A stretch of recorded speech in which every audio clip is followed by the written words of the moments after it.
चाय बेचने वाली चुड़ैल और कूड़ा उठाने वाली चुड़ैल। रात के 3 बज रहे थे। पूरे रेलवे स्टेशन पर सन्नाटा था। जोर जोर से हवाएं चल रही थी। तभी रेलवे स्टेशन पर एक ट्रेन आकर रुकती है, जिसमें कई सारे पैसेंजर अंदर बैठे होते हैं, लेकिन कोई भी आदमी उस ट्रेन से बाहर नहीं उतरता। सभी लोग अपनी खिड़कियां बंद कर लेते हैं कि तभी अंदर से एक औरत अपने पति से कहती है, सुनिए जी, इस स्टेशन पर कोई उतर नहीं रहा। ट्रेन आगे क्यों नहीं बढ़ रही और सबने अपनी खिड़कियां क्यों बंद कर ली? कितनी गर्मी हो रही है, ऐसे तो मेरा दम घुट जाएगा। उसकी बात सुनकर तभी एक बूढ़ा आदमी कहता है, चुप करो, कुछ मत कहो। अगर अपनी और हमारी जान की सलामती चाहती हो तो भगवान के लिए चुप रहो। वो दोनों चुड़ैल बाहर ही है अभी। तभी उनके आगे वाले वीआईपी डब्बे में एक परिवार होता है जो नैनीताल से अपने गांव सहारनपुर जा रहा होता है। लेकिन एक राघव नाम का लड़का, मैंने पहली बार किसी स्टेशन पर इतना सन्नाटा देखा है। राघव को वहाँ एक कूड़ा उठाने वाली और एक चाय बेचने वाली के अलावा और कोई नहीं दिखता। तभी उसके पास चाय वाली औरत आती है। चाय, गरम चाय वाली, चाय गरम, चाय वाली साहब, गर्मा गरम चाय ले लो चाय। अरे सुनो, कितने की चाय है? साहब, केवल 10 रुपए की। ऐसी चाय आपने कहीं नहीं पी होगी। राघव अपनी खिड़की से हाथ निकालकर उस औरत से चाय लेने लगता है, लेकिन वो औरत राघव का हाथ पकड़ लेती है और देखते ही देखते वो एक भयानक चुड़ैल बन जाती है। चुड़ैल? भगवान, ये चुड़ैल कहाँ से आ गई? बचाओ, अरे मुझे कोई बचाओ। चुड़ैल राघव का हाथ काट देती है, जिसके बाद कूड़ा उठाने वाली चुड़ैल उसकी मुंडी काटकर अपने बोरे में डाल लेती है। नहीं छोड़ूंगी, किसी को भी नहीं छोड़ूंगी, सबके सब मरेंगे। राघव के चिल्लाने की आवाज सुनकर डब्बे के सभी लोग जाग जाते हैं और ट्रेन के सभी पैसेंजर बहुत डर जाते हैं। और ट्रेन के चलने के बाद वो बूढ़ा आदमी उस औरत को बताता है, ये कुछ महीने पहले की बात है।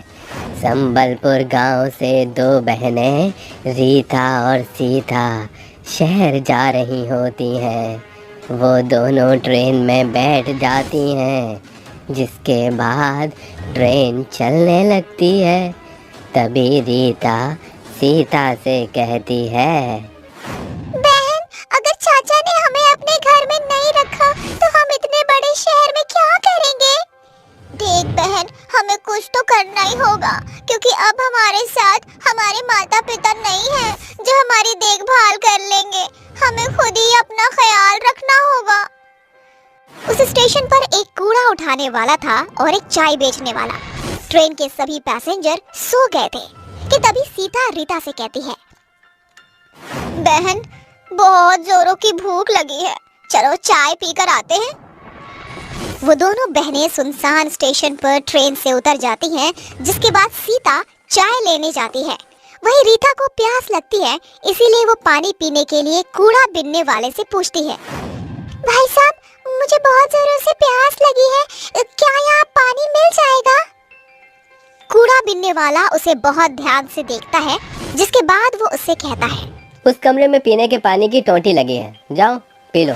रीता पानी पीने के लिए उस कमरे की तरफ जाने लगती है कि तभी वो कूड़ा बीनने वाला उसके पीछे पीछे आता है और कमरे का दरवाजा लगा देता है।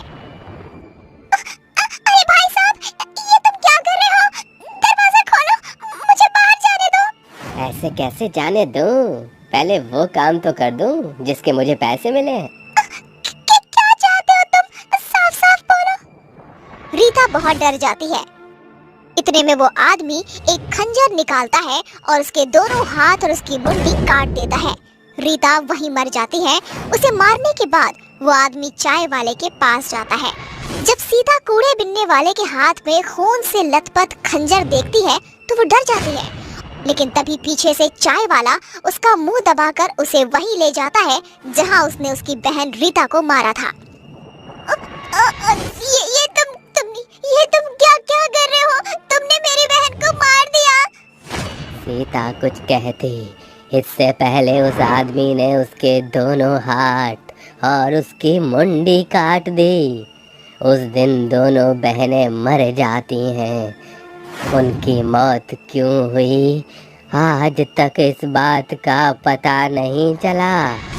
सरकार ने भी उन दोनों बहनों की मौत का पता नहीं लगाया, लेकिन उस दिन के बाद वो दोनों बहनें भयानक चुड़ैल बन गईं, जिसके बाद वो रेलवे स्टेशन से उतरने वाले हर एक पैसेंजर के हाथ और उनकी मुंडी काट देती हैं। लेकिन अगर ऐसे ही रहा तो वो दोनों चुड़ैल तो कई लोगों को मार देंगी। हाँ बिटिया, मैं जानता हूँ, इसीलिए मैं संबलपुर गांव से शहर जा रहा हूँ, जहाँ वे दोनों बहनें जा रही थीं। शायद वहाँ जाकर मुझे उन दोनों बहनों की मुक्ति का कोई रास्ता मिल जाए। वो बूढ़ा आदमी शहर में उन दोनों बहनों के रिश्तेदार यानी उनके चाचा जी के घर जाता है, जहाँ उसे पता चलता है कि उसके चाचा कुछ समय पहले ही गुजर चुके हैं। तभी रीता सीता की चाची उर्मिला उस बूढ़े आदमी से कहती हैं, बाबा, मैं ज्यादा कुछ नहीं जानती, लेकिन अपने पति को हमेशा किसी बात को लेकर परेशान देखा करती थी और मरते समय उनकी जेब से ये एड्रेस मिला था मुझे, शायद आपके किसी काम आ जाए। वो बूढ़ा आदमी उस एड्रेस पर पहुंच जाता है, जहां उसे एक बहुत ही जाने माने तांत्रिक बाबा मिलते हैं, जो उस बूढ़े आदमी से कहते हैं, उन दोनों बहनों की मौत उनके चाचा नत्थू लाल ने करवाई थी। वो चाहते थे कि उनके मरने के बाद गांव की सारी जमीन वो हड़प ले, लेकिन उन दोनों बहनों की मौत के बाद वो दोनों चुड़ैल बन गईं और नत्थूलाल को रेलवे स्टेशन की कहानी पता चली तो उसे डर के मारे हार्ट अटैक आ गया। बाबा, मेरी मदद करो उन दोनों बहनों को मुक्ति दिलाने में। उन्हें मुक्ति नहीं मिली तो वो ऐसे ही सबको मारती रहेंगी। वो बूढ़ा आदमी तांत्रिक बाबा को रेलवे स्टेशन लेकर जाता है और जैसे ही रात के 3 बजते हैं, वो दोनों चुड़ैल सामने आती हैं और जोर जोर से हंसने लगती हैं। चले जाओ यहाँ से, ये रेलवे स्टेशन मेरा है, मैं सबको मार दूंगी। हम तो तुम्हें केवल यहाँ तुम्हारी मौत का कारण बताने आए थे। क्या? हमारी मौत का कारण? तांत्रिक उन दोनों को उनकी मौत का कारण बताता है, जिसे सुनकर वो दोनों रोने लगती हैं। तभी तांत्रिक बाबा उसके चाचा नाथूलाल की आत्मा को बुलाते हैं और इसके बाद नाथूलाल गिड़गिड़ाते हुए दोनों चुड़ैलों से माफी मांगता है। बिटिया, हमका माफ कर दो, हमसे बहुत बड़ी गलती हो गई। मुझे अपनी गलती का बहुत पछतावा है। जैसे मैं इस दुनिया को छोड़कर चला गया हूँ, तुम भी मुक्त हो जाओ। ये सच बात है कि अक्सर अपने ही हमें धोखा देते हैं, लेकिन अब हमारा यहाँ रहना भी ठीक नहीं है। हम दोनों मुक्ति चाहते हैं। तभी तांत्रिक बाबा उन दोनों के ऊपर पवित्र जल छिड़क देता है, जिससे वो दोनों चुड़ैलें जलने लगती हैं और उन्हें मुक्ति मिल जाती है।